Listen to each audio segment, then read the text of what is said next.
กันเลย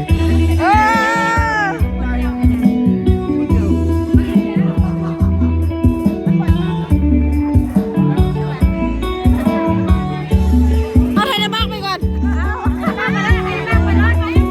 บุญเดียวไทยเดียงแล้วบุญเดียวโอ้ได้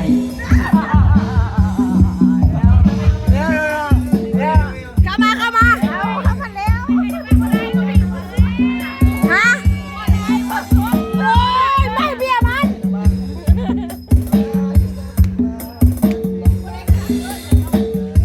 โอ้ไม่ได้ขับรถเหรอโอ้ยบ่ได้ขับรถที่นี่บ่ได้เลย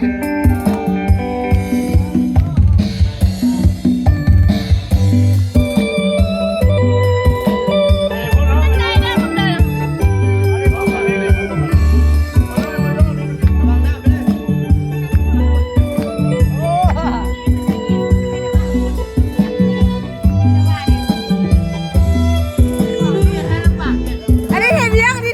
เนี่ยแล้วเจ้าไทยเบียงไปฟ้อนกันดิ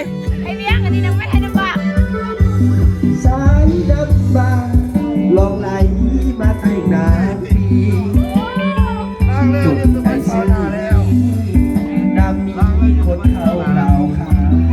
ดแต่ก็ไป พูดนี่มันเป็นนักร้องวะนี่เนาะ